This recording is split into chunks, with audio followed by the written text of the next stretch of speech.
Hello students, welcome back to this channel Biology by Rajendra Parekh. Students, we are studying the first chapter of class 11 The Living World, and so far we have had 4 lessons in this series, and this is the last video for this chapter.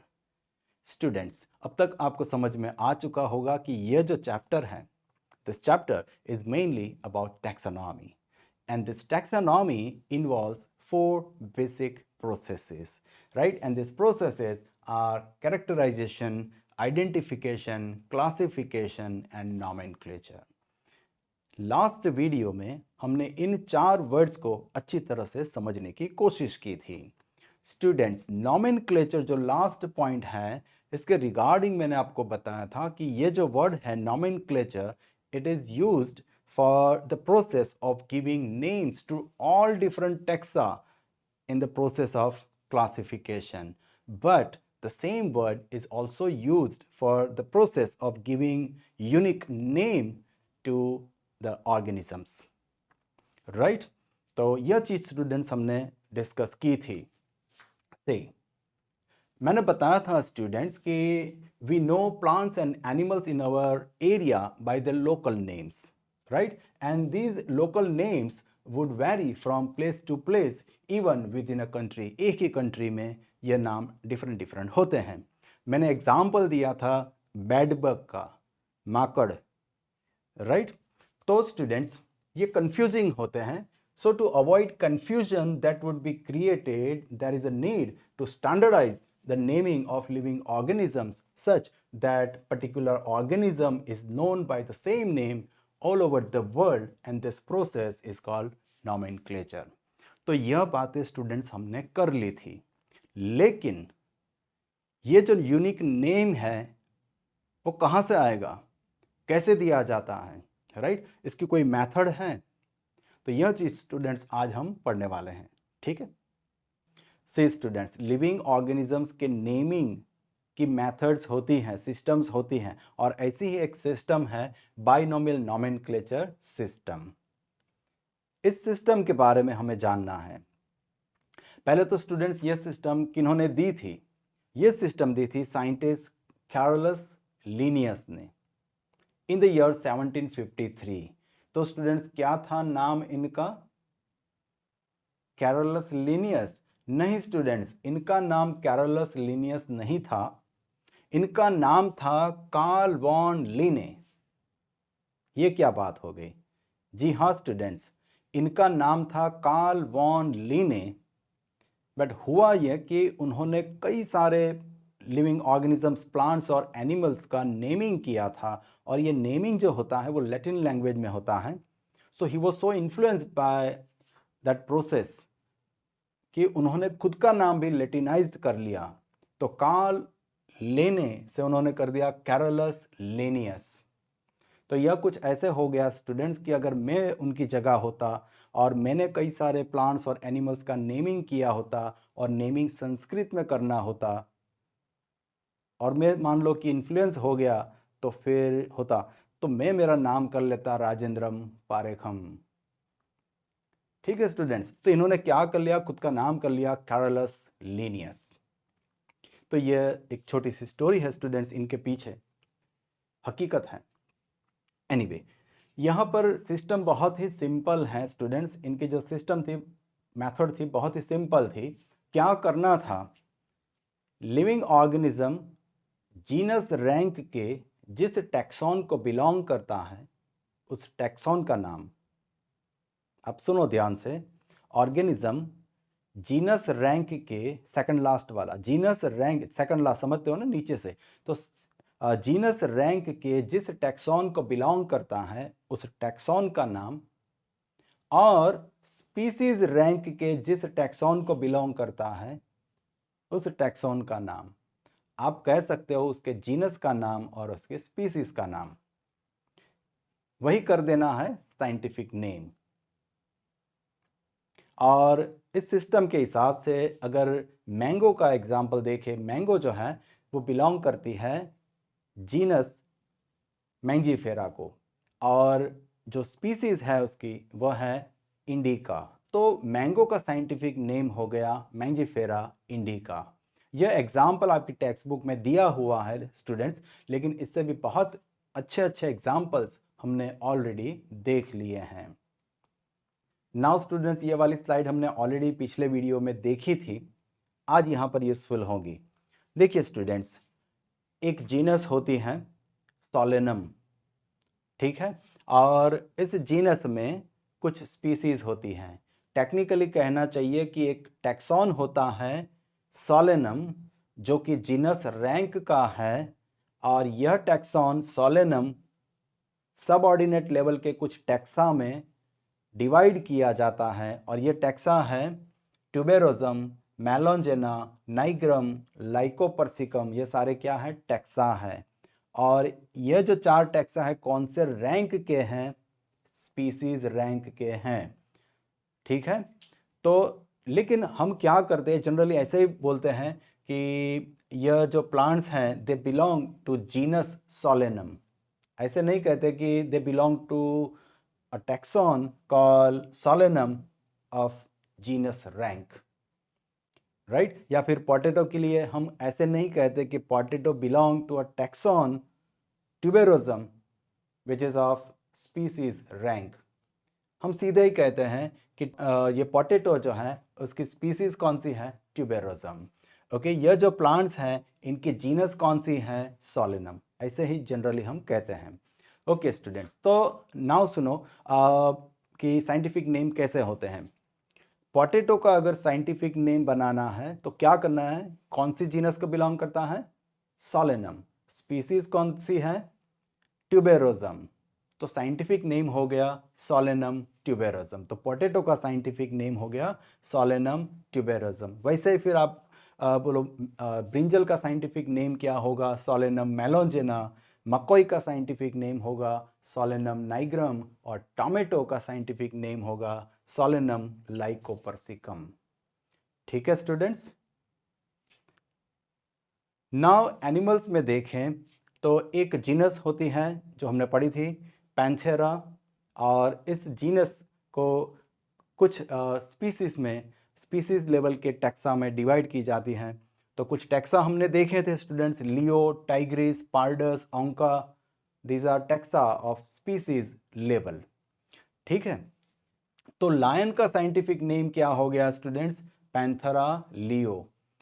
Tiger का scientific name क्या हो गया? Panthera Tigris. Leopard का scientific name हो गया Panthera pardus, और ये Jaguar Y का साइंटिफिक नेम क्या हो गया? पैंथेरा ओंका। यहाँ कुछ बहनें भी बैठी है। ये कैट का साइंटिफिक नेम हो गया फेलिस कैटस। कैट की जीनस कौन सी होती है? फेलिस, तो हो गया फेलिस कैटस। और जो चीता है उसका साइंटिफिक नेम क्या हो गया? एसिनोनिक्स जिबाटस। ठीक है स्टूडेंट्स, तो ऐसे बनते हैं scientific names. So simple. Now students, एक वर्ड है स्पेसिफिक एपिथेट, राइट? मैंने आपको बताया था कि मैं कभी समझाऊंगा आपको। से स्टूडेंट्स, जो भी साइंटिफिक नेम होता है लिविंग ऑर्गेनिज्म का, 2 कंपोनेंट्स होते हैं। एक कंपोनेंट होता है जेनेरिक नेम, और दूसरा कंपोनेंट होता है specific epithet.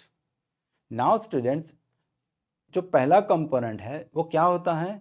Organism genus rank के जिस टैक्सॉन को बिलोंग करता है उस टैक्सॉन का नेम। और दूसरा कंपोनेंट क्या होता है? ऑर्गेनिज्म स्पीसीज रैंक के जिस टैक्सॉन को बिलोंग करता है उस टैक्सॉन का नाम, ठीक है। नॉर्मली हम कहते हैं जीनस नेम और स्पीसीज नेम, ठीक है। तो 2 कंपोनेंट हो गए, लेकिन स्पीसीज नेम भी नहीं कहते हैं, क्या कहते हैं? Specific epithet. देखिए स्टूडेंट्स, यहां पर लिखा गया है स्पेसिफिक एपिथेट। तो यह एपिथेट क्या होता है स्टूडेंट्स? एपिथेट का मतलब आप समझो कि टैग, राइट? एक टैग लगा देना। कभी कभी कुछ इंसानों के नाम के पीछे भी हम टैग लगा देते हैं। जैसे किसी का नाम है पप्पू और रखता है कंगी हमेशा साथ में, तो कहते हैं पप्पू कंगी। फिर कोई हो गया चिमन, उसके पास छुरी रहती है तो हम कहते हैं चिमन चप्पू।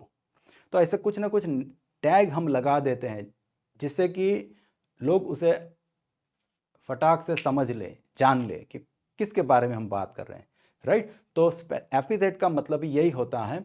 तो स्पीसीज नेम जो होता है, स्पीसीज रैंक के टैक्सा के जो नाम दिए जाते हैं वो ज़्यादातर उस स्पीसीज को, उस ऑर्गेनिज्म को डिस्क्राइब करने वाले वर्ड्स होते हैं। जैसे कि कहाँ से पाया गया था, वो स्पीसीज का स्पेसिमेन कहाँ से पाया गया था, किन्होंने ढूंढा था, राइट। या तो फिर कोई प्लांट की कुछ कैरेक्टरिस्टिक्स, जैसे कि ट्यूबर्स प्रोड्यूस करता है पोटैटो, जैसे ट्यूबर्स प्रोड्यूस करता है तो ट्यूबेरोजम हो गया। तो ऐसे डिस्क्राइब करने वाले वर्ड को कहते हैं टैग या फिर एपिथेट। ठीक है स्टूडेंट्स, तो ये एक बात आपको ध्यान में रखनी है। स्टूडेंट्स, एक और बात मुझे आपको बतानी है, एक कंट्रोवर्सी है छोटी सी, ओके, ये भी आप जान लो। देखिए स्टूडेंट्स, कुछ बुक्स में आप देखोगे तो आपको इनका नाम मिलेगा, मतलब कि बाइनोमियल नोमेनक्लेचर सिस्टम किन्होंने दी थी। कुछ वर्ड्स अलग यूज कर लेते हैं, लेकिन गैस्पर्ड बोहिन का भी नाम कभी कभी सामने आ जाता है। ठीक है, तो मामला क्या है स्टूडेंट्स, पहले से समझ लो। ये जो साइंटिस्ट हैं ये लीनियस से भी पहले हो गए थे। ओके, आप देख लो 1560 से 1624, तो इस पीरियड में हो गए थे। स्विस बॉटनिस्ट थे और ह्यूमन फिजियोलॉजी के क्षेत्र में भी उन्होंने बड़ा काम किया था, right. And is also known as Caspar Bauhin, यह नाम से भी जाने जाते हैं। तो गैस्पर्ड बोहिन, अभी इन्होंने क्या किया था, इनका नाम क्यों आ गया बाइनोमियल नोमेनक्लेचर सिस्टम में, तो स्टोरी थोड़ी इंटरेस्टिंग है स्टूडेंट्स। इन्होंने क्या किया था स्टूडेंट्स कि बहुत सारे प्लांट जेनेरा का स्टडी किया था, बहुत सारे जेनेरा, जैसे सोलेनम हो गई, ठीक है। तो वैसे बहुत सारे, एक जीनस हो गए, वैसे बहुत सारे जेनेरा का स्टडी किया था और उन्होंने पाया था कि हर एक जीनस में कई सारी मतलब कि सब ऑर्डिनेट लेवल के टैक्सा होते हैं, स्पीसीज होती हैं। उन्होंने क्या किया था कि जेनेरा को नाम दे दिए थे, हर एक जीनस को कुछ ना कुछ नाम दिया था। और फिर उन जेनेरा में जो भी प्लांट्स थे, कोई एक जीनस आप ले लो, एग्जाम्पल के तौर पे ले लो, सोलेनम एक जीनस है, राइट, तो उसमें स्पीसीज होती हैं। तो उन्होंने क्या किया था कि जैसे कि सोलेनम जीनस का एक प्लांट है मेलोंजेना, ब्रिंजल, तो उस प्लांट का फिर पूरा डिस्क्रिप्शन लिखेंगे कि सोलेनम जीनस में एक प्लांट है, वो ऐसा ऐसा होता है, राइट। और उसका फ्रूट जो होता है, बैंगन जो होता है वो फ्रूट ही होता है टेक्निकली। तो ये उसका शेप, कलर कुछ ना कुछ डिस्क्राइब कर देते थे, राइट। और कभी कभी क्या होता था कि किसी प्लांट को डिस्क्राइब करने के लिए एक ही वर्ड काफ़ी रहता था और वे कोशिश करते थे कि जहाँ तक हो सके डिस्क्रिप्शन छोटा हो, राइट। तो कभी कभी तो उनका डिस्क्रिप्शन एक ही वर्ड का हो जाता था, मतलब कि किसी एक जीनस में कोई एक प्लांट है जिसका डिस्क्रिप्शन एक ही वर्ड में दे देते थे, राइट। तो ऐसे बन गया बाइनोमियल नेम। आप समझ रहे हो स्टूडेंट्स। तो कभी कभी क्या होता था, एक जीनस और जीनस में जो स्पीसीज है उसका डिस्क्रिप्शन एक ही वर्ड में हो जाता था। यह चीज लिनियस को भा गई। उन्होंने क्या किया कि हर बार एनिमल हो या प्लांट हो या एनिमल हो, उन्होंने क्या किया, जीनस का नाम और फिर साथ में स्पीसीज का भी एक ही वर्ड में नाम अटैच कर दिया। मतलब कि स्पीसीज का डिस्क्रिप्शन तो पूरा रहता था, लेकिन उस डिस्क्रिप्शन वाले टैक्सॉन को एक नाम दे देते थे, ठीक है। और फिर वही नाम साइंटिफिक नेम का सेकंड कंपोनेंट बना दिया, उसी नाम को। आप समझे स्टूडेंट्स, मतलब कि शुरुआत इन्होंने कर दी थी, लेकिन इनका इंटेंशन नहीं था कि साइंटिफिक नेम बनाए। इन्होंने जो भी सेकंड वर्ड यूज किया था जीनस के नीचे, उसका इंटेंशन नेम देना नहीं था, लेकिन प्लांट को डिस्क्राइब करना था, उसकी आइडेंटिटी अटैच करना था, राइट। तो यह कंट्रोवर्सी है, मतलब कि कह सकते हैं कि इन गैस्पर्ड बोहिन ने ऑलरेडी कुछ प्लांट्स के लिए दो वर्ड्स में डिस्क्रिप्शन प्लांट को दिया था, मतलब कि बाइनोमियल नेम्स यूज किए थे हम कह सकते हैं। लेकिन इसको एक सिस्टम किन्होंने बनाया, कैरोलस लिनियस ने। आप इस चीज़ को पढ़ लेना, आपको पूरा समझ में आ जाएगा। ठीक है। नाउ स्टूडेंट्स,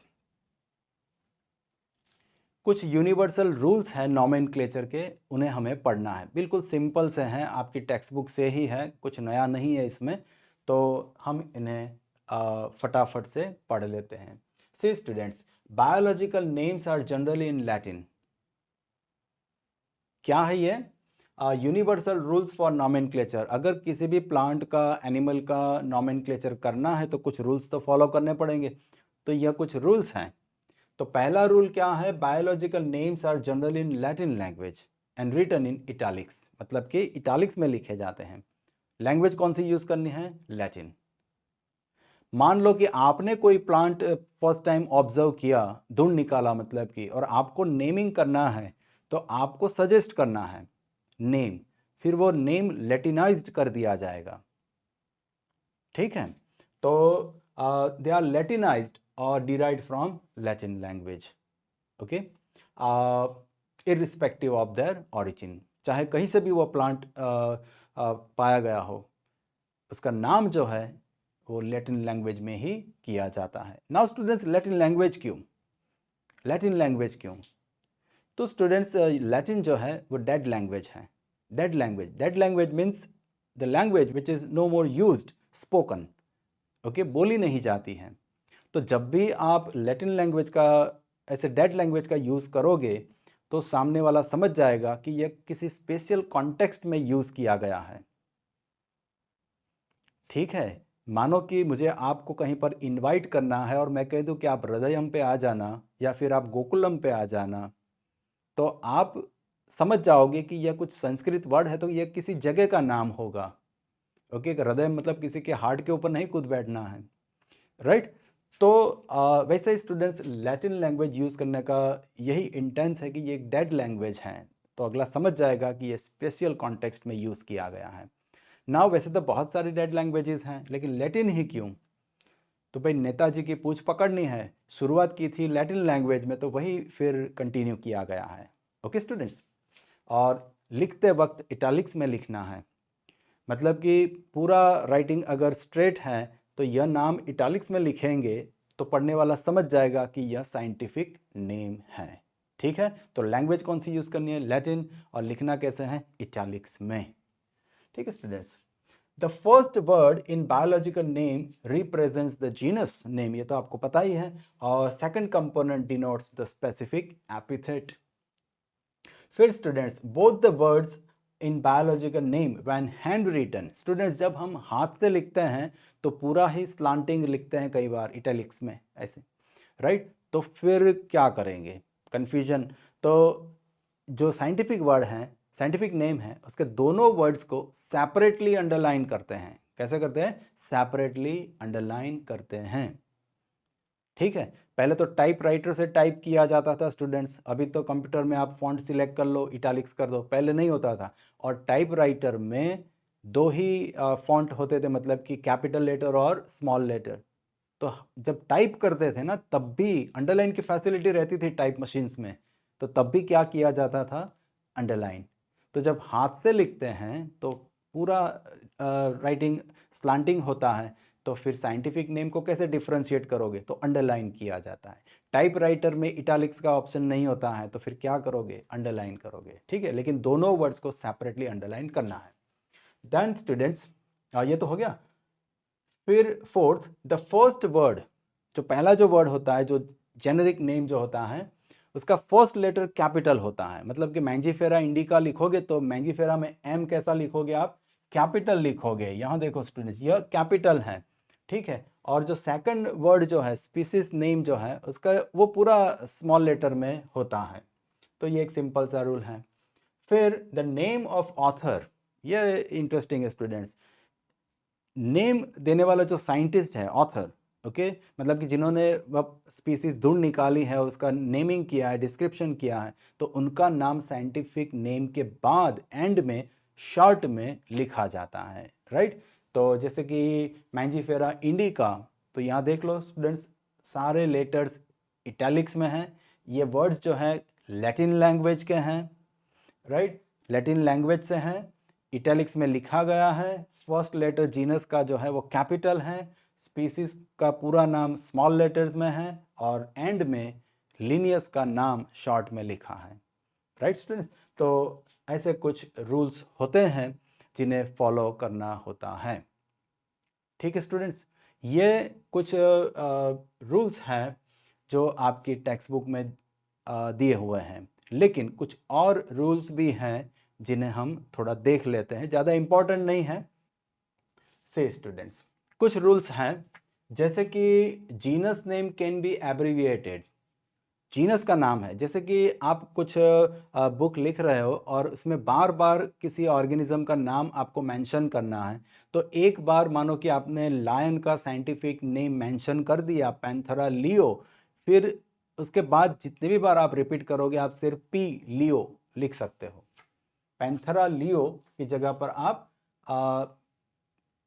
एक ही लेटर लिख करके भी मतलब एब्रीविएटेड कर करके लिख सकते हो जीनस का नेम। ठीक है, स्पीसीज के नेम को एब्रीविएट नहीं करते हैं। राइट, जीनस के नेम को आप शॉर्ट कर सकते हो। देन स्टूडेंट्स, अगर किसी जीनस की स्पीसीज आप नहीं जानते हो, मतलब कि आपने उसकी जीनस तो जान ली कि ये जीनस का प्लांट है, लेकिन कौन सी पर्टिकुलर स्पीसीज है आपको नहीं पता है। राइट, और इसके बारे में हमें कुछ लिखना है। राइट, तो हम कैसे लिखते हैं, जैसे कि हिपोकैम्पस। राइट, तो हिपोकैम्पस की ये कोई स्पीसीज है ऐसा हम कहना चाहते हैं, तो क्या लिखेंगे, हिपोकैम्पस SP। Right, species. लेकिन देखो स्टूडेंट्स, यहाँ पर इटैलिक्स में नहीं लिखा है स्पीसीज को।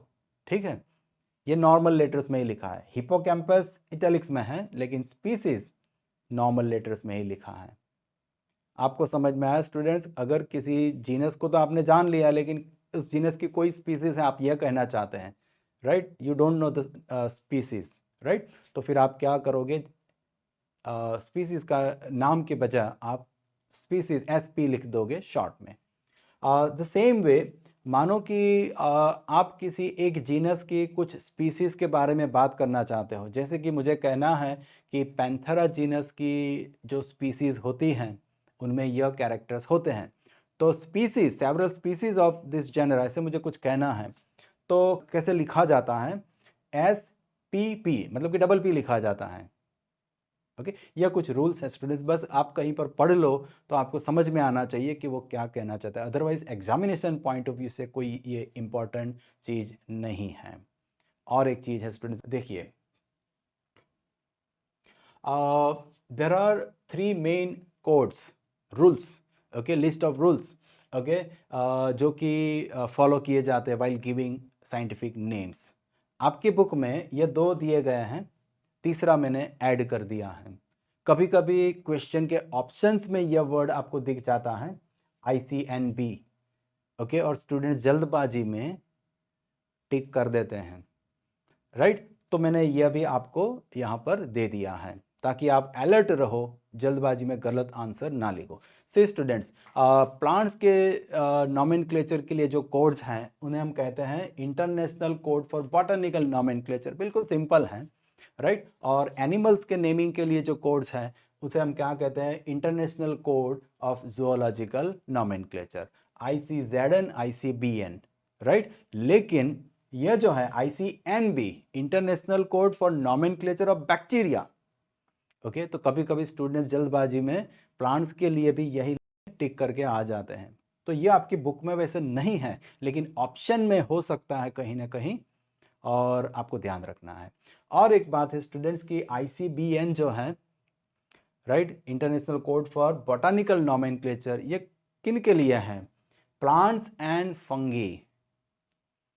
राइट, सेकंड चैप्टर में हम पढ़ेंगे कि फंगी को अब हम प्लांट्स कंसिडर नहीं करते हैं। राइट, पहले प्लांट्स में ही रखा जाता था फंगी को भी, तो ICBN प्लांट्स और फंगी दोनों के लिए हैं। ठीक है स्टूडेंट्स, तो यह एक चीज भी आपको याद रखनी है। नाउ स्टूडेंट्स, सिस्टमेटिक्स, यह एक वर्ड आपकी बुक में है। यह सिस्टमेटिक्स क्या है, देखिए स्टूडेंट्स, इंसान ने जब क्लासिफिकेशन की शुरुआत की थी, आपको पता है कि यूजेस के बेस पे क्लासिफिकेशन किया जाता था। लेकिन जैसे जैसे कैरेक्टरिस्टिक्स के बेस पे क्लासिफिकेशन करना शुरू किया, जो ग्रुप्स बनाने लगे कैरेक्टरिस्टिक्स के बेस पर, तो इंसान को समझ में आ गया कि यह इस ग्रुप के सारे ऑर्गेनिजम्स एक जैसे हैं। क्लास में जैसे कभी कभी होता है, दो बच्चे हैं एक जैसे ही दिखते हैं, तो हम कभी कभी पूछ लेते हैं कि आप दोनों भाई हो, आप दोनों बहनें हो, राइट। तो सिमिलरिटी का मतलब हम क्या निकालते हैं कि आपके पेरेंट्स एक हैं, राइट। तो जब ग्रुप्स बनाए, टैक्सा बनाए, तो समझ में आने लगा धीरे धीरे कि एक ही टैक्सॉन के सारे लिविंग ऑर्गेनिजम्स कुछ रिलेटेड हैं, राइट। हो सकता है कि उनके एंसिस्टर्स कोई सिमिलर हो, सेम हो, राइट। तो लिविंग ऑर्गेनिजम्स के रिलेशनशिप समझ में आने लगे ना। जब क्लासिफिकेशन टैक्सोनॉमिक प्रोसेस इस पर्टिकुलर इंटेंशन के साथ किए जाने लगी, तो इसे नाम दिया गया सिस्टेमेटिक्स, राइट। तो सिस्टेमेटिक्स क्या है स्टूडेंट्स? देखिए, systematics is the study of diversity of life forms extinct and extant। से स्टूडेंट्स, एक्सटिंक्ट तो आप समझते हो, जो एक्सटिंक्ट हो चुके हैं, एक्सटांट मीन्स जो एग्जिस्ट करते हैं।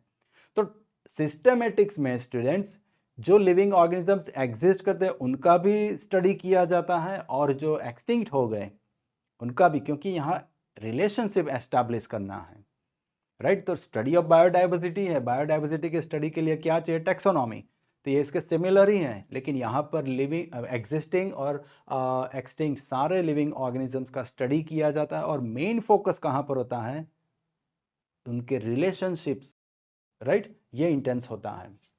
The word systematics is derived from Latin word सिस्टेमा।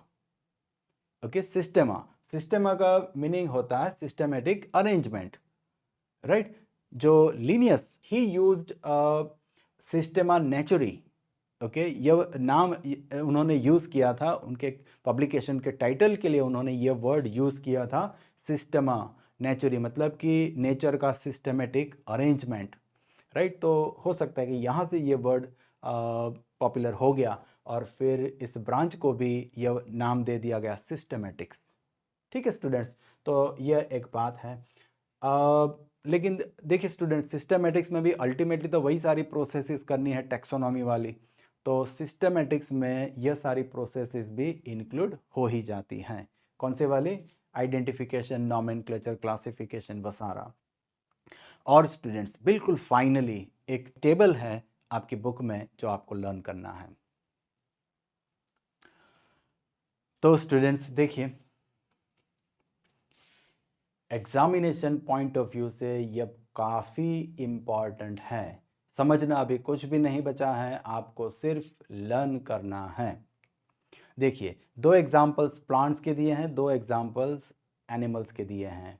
Animals में एक ह्यूमन और एक हाउस फ्लाई, हाउस वाइफ नहीं, हाउस फ्लाई।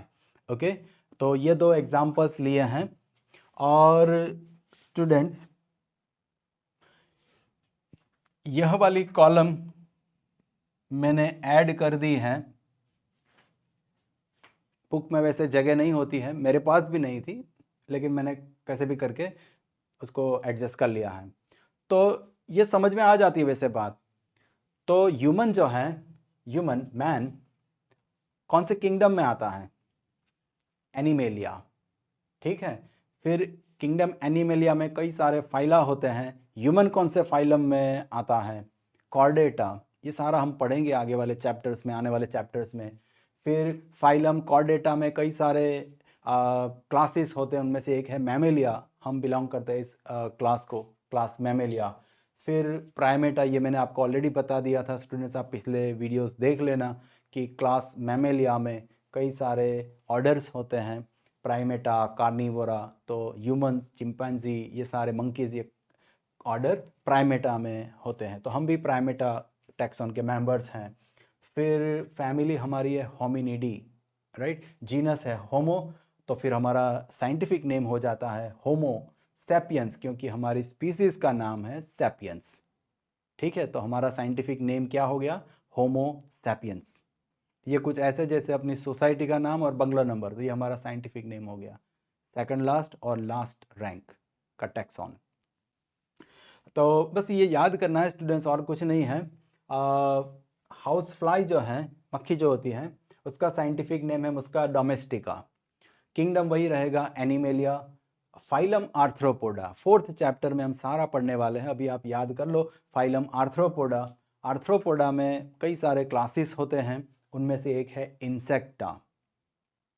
आर्थ्रोपोड स्टूडेंट्स आपको पता होगा कि animals with jointed limbs, right, arthropoda. और आर्थ्रोपोडा का एक बहुत बड़ा क्लास होता है इंसेक्टा। ये वो वाले आर्थ्रोपोड्स हैं जिनमें 3 पेयर्स ऑफ लिम्स होते हैं। 3 पेयर्स ऑफ लिम्स मतलब कि मॉस्किटो, हाउस फ्लाई, कॉकरोच, ये सारे इंसेक्ट कहे जाते हैं। स्पाइडर इंसेक्ट नहीं है, ओके। स्कॉर्पियन इंसेक्ट नहीं है। तो 3 पेयर्स ऑफ लिम्स जिनमें हैं वो वाले आर्थ्रोपोड्स को कहते हैं इंसेक्ट्स। तो इंसेक्टा क्लास में वे आते हैं। फिर डिप्टेरा, ये उसका ऑर्डर हो गया। फिर मस्किडी, इन हर एक टेक्सा के कुछ न कुछ कैरेक्टर्स होते हैं, ये सारे अभी हमें पढ़ने ज़रूरी नहीं है। तो मस्किडी और जीनस होती है मस्का और स्पीसीज होती है डोमेस्टिका। डोमेस्टिक हमारे घरों में रहती है, डोमेस्टिक। तो साइंटिफिक नेम हो गया मस्का डोमेस्टिका, हाउस फ्लाई का साइंटिफिक नेम मस्का डोमेस्टिका। फिर स्टूडेंट्स, ये जो मैंगो प्लांट है, मैंगो प्लांट है, तो किंगडम क्या हो गया, प्लांटी। फिर प्लांटी में डिविजन्स होते हैं, फाइलम में डिविजन्स होते हैं। तो यहाँ पर डिवीज़न है एंजियोस्पर्मी, ये भी हम पढ़ेंगे 3rd चैप्टर में।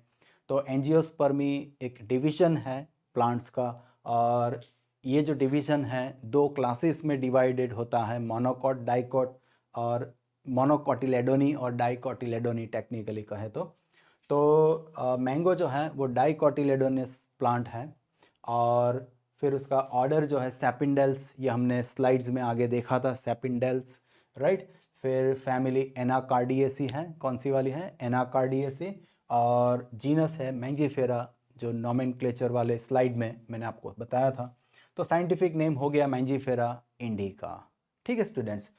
सेम वे वीट जो है, गेहूँ, वीट जो है वो भी प्लांट है, तो किंगडम प्लांटी, वो भी एंजियोस्पर्मिक प्लांट है। ये एंजियोस्पर्म क्या होता है वो मैं 3rd चैप्टर में आपको बताऊंगा।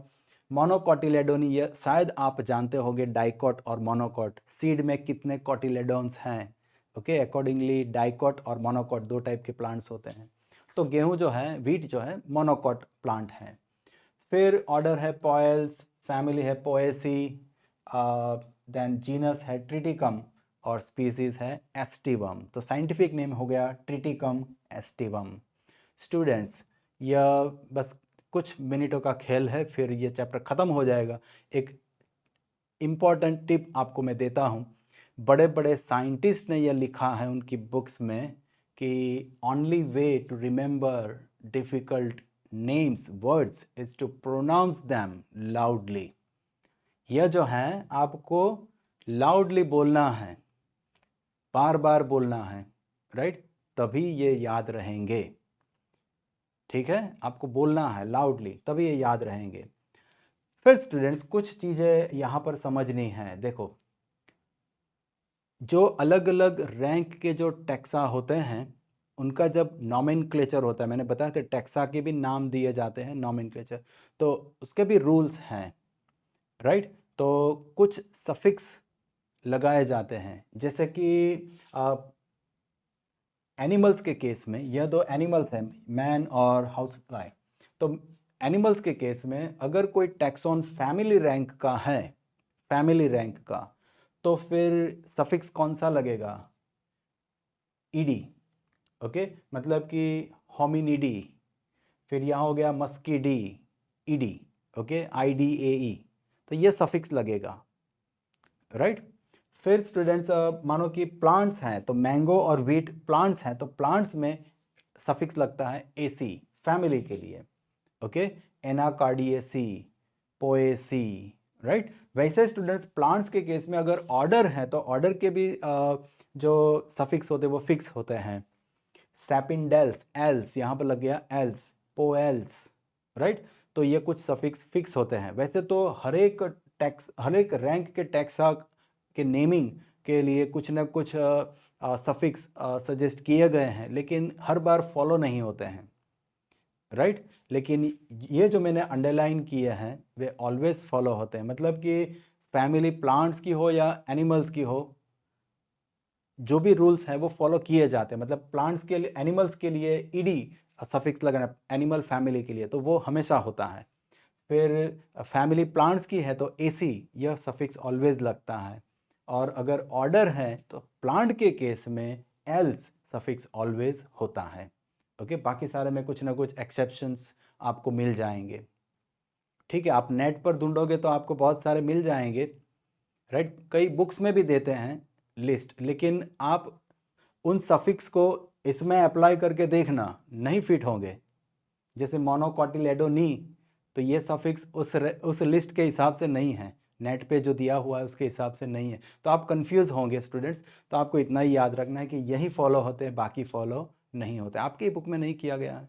ठीक है, anyway students, so this is the end of this chapter. I hope कि आपने एंजॉय किया होगा, और जल्द ही मिलते हैं सेकंड चैप्टर में। तब तक के लिए बाय बाय, टेक केयर।